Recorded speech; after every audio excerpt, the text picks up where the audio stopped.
There was an Uber-involved shootout. What does it mean to us? Let's talk about it.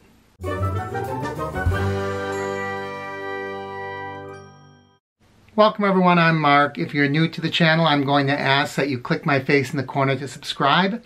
Don't forget to ring that bell icon up above so you know when I post new videos.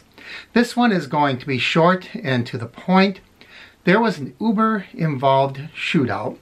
I am going to read you this story. It's very, very short, and I want you to listen for the glaring sentence that I think has implications to all of us. SAPD, that's San Antonio Police Department. 2 men attempted to break into homes following shooting during Uber ride. Uber driver was caught in the middle of the shooting.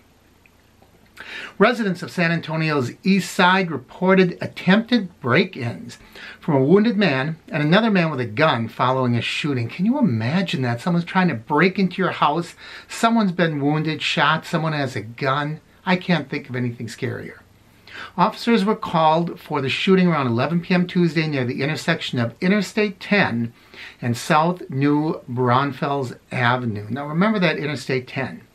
A 29-year-old Uber driver said she picked up 2 men at Martin Luther King Drive and South Walters, drove south onto I-10 and entered the highway when shots rang out from another vehicle. Let's put this together. You know what I always say, people, drive whenever you need to drive in order to make a living. Some of us are okay picking up the drunks, the after hour, the bar crowds, whatever. But the later you get into the evening, the more risk you are putting on yourself. This is a side note. This is not my main point here. But the first thing that jumps out at me is 11 p.m.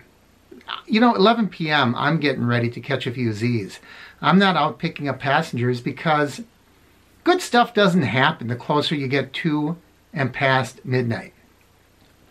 The other thing I want to ask about, some of you, I know San Antonio a little bit, but I'm not really sure about that neighborhood. What do you think about the neighborhood Martin Luther King Drive in South Walters? Good? Bad? It's one of the reasons that Uber says we shouldn't cherry pick. And yet, I don't want this type of stuff to happen to me. I kind of look like Isaac the bartender from Love Boat when I did that. So,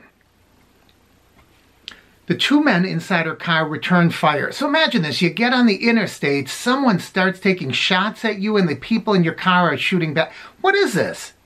1924 Chicago? This is nuts. They returned fire and then fled on foot. So at some point she must have pulled over. I don't even know what to do. You know, even being a Monday morning quarterback, looking at this with 20/20 hindsight, I don't have all the information. I don't know what I would do. If I'm driving down the interstate, someone starts shooting at me, am I going to take off? I don't know if I'm going to be inclined to pull over because then you're a sitting duck, right? I don't know. But apparently she must have pulled over at some point because they got out. Police say one of the men in the Uber vehicle had been hit and was injured. So they were being fired upon. If someone in that car was hit, that Uber driver could have had just as equal a chance of being hit. There's only 3 people in the car. There's a 1/3 chance it could have been you. Around that time, area residents began calling police to tell them that 2 men were attempting to get into houses. Neighbors said 1 man was shot and the other had a gun. Police searched the area and did not find the men. The Uber driver was not able to access their destination or identifying information, according to police. Officers said her vehicle had sustained several bullet holes during the altercation. All right. What do you think my takeaway from that sentence is? The Uber driver was not able to access their destination. Why not? Why not? And this is a thing that really bothers me, is the lack of information provided to drivers. I don't get this. If someone gets in my car, I know where they are going. Why would I not have that information? Or is it? She ended the ride. And now that information is gone, disappeared, poof, gone from the system. I have never tried it yet, but will the screenshot option on your smartphone work when the Uber app is going? If it does, it kind of defeats that whole purpose of, the ambiguity of the destinations. They say once you can't look back, there's no history of the exact location. But if you can screenshot it, you can keep a record of it. These are just things that are going through my mind right now. The other thing I'm wondering is, why hasn't the police contacted Uber directly and got that information? You should be able to have that in moments. There should be that type of cooperation. A driver's life was at risk. This is just an astounding story. And I just don't know. I mean, there are so many things that could have happened badly. And there are so many things that could be done to avoid things from happening. Avoid risky neighborhoods. Now, I know that's not popular. And Uber doesn't want people cherry picking. But on the other hand, sometimes, when you're late at night and you're in sketchy neighborhoods. Now, I don't know if this is a quote-unquote sketchy neighborhood. I don't know. I'm just talking in general terms.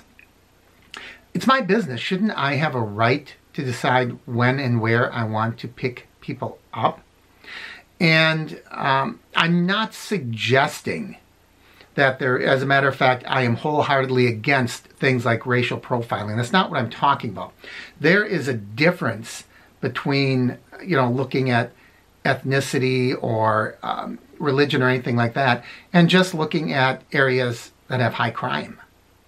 There is a difference. I'm just wondering, the bars, same thing. I know that driving people on bar time is a higher risk. I just know it is. And maybe it's not a higher risk of assault, although that could be one thing. It's higher risk of damage to your car and vomiting and accusation. All kinds of things could happen. But when I see the story, it's kind of scary. And you realize what Uber drivers and Lyft drivers and Trip drivers, the risk that you're putting yourselves at to make a living. So, what do you think? What do you think? There's just so many funny things out here that, the Uber driver was not able to access the destinations. The first thing that pops into my head. And I'm wondering, where is this reporter? Why isn't this reporter instantly on the horn with Uber and saying, did you help police? Why or why not? Did you help? Because when you help police, you're helping this driver. This driver's car was riddled with bullet holes. There was a gunshot victim sitting in her car. Didn't get in the car like that. He was shot in her car. Would you drive again? If this happened to you, would you drive again? I don't know. I've got some things I want to talk about this weekend during my live stream. Trouble is, I don't know when I'm going to have the live stream, so what I'm going to do is post it in my community area and also on my Twitter, which is AverageMe100 is my Twitter. So it'll probably be either Saturday or Sunday evenings around 6 or 7 Central. That'll give you an idea if you just want to pop in and check it out. But I'll be talking about delivery because most of us that are still in the game during this COVID are doing delivery. And there are some things I want to talk about. One of them has to do with the grocery pickup video that I did a few days ago. All right, that's it, everybody. I did tell you this was going to be a short one.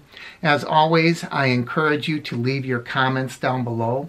Please like and share the videos. Click my face in the corner if you haven't already subscribed.